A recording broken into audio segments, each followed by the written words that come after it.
Marseille. On savait qu'une explosion avait été entendue vers 0h40 dans la nuit de samedi à dimanche. On sait désormais qu'une plainte a été déposée pour homicide involontaire. Le fils d'une des victimes de la catastrophe se dit persuadé qu'une habitante de l'immeuble a, par son imprudence, c'est une femme âgée dont il s'agit, a, par son imprudence, provoqué l'explosion de gaz. Stéphane Burgat, avec nous. Bonjour Stéphane, Bonjour, bonjour à tous. correspondant d'Europe 1 à Marseille. Que dit exactement le plaignant? Dites-nous. Eh bien, il affirme que cette voisine commettait beaucoup d'imprudence, des oublis en tout genre, hein, selon cet ancien policier aujourd'hui à la retraite. Et toujours selon ses déclarations, les odeurs de gaz étaient fréquentes. Il fallait régulièrement monter, le lui signalait Antoinetta, donc 88 ans, qui vivait seule au premier étage.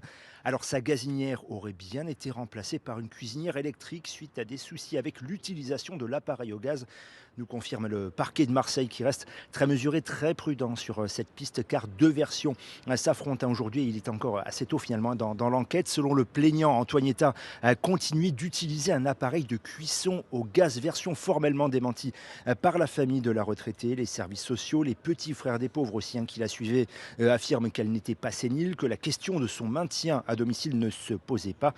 Mais au milieu de tout ça, Romain, les enquêteurs disposent d'un élément clé maintenant. Ils ont retrouvé sous les décombres le compteur gaz d'Antoinetta, compteur connecté. C'est-à-dire que les agents de GRDF qui sont en train de l'analyser vont pouvoir le faire parler. On va savoir à ce moment-là s'il y a eu une éventuelle surconsommation de gaz. Mais l'analyse est assez technique selon la procureure de la République de Marseille qui n'indique pas de délai avant de connaître ses conclusions. Merci beaucoup Stéphane. Stéphane Burgat en direct d'Europe.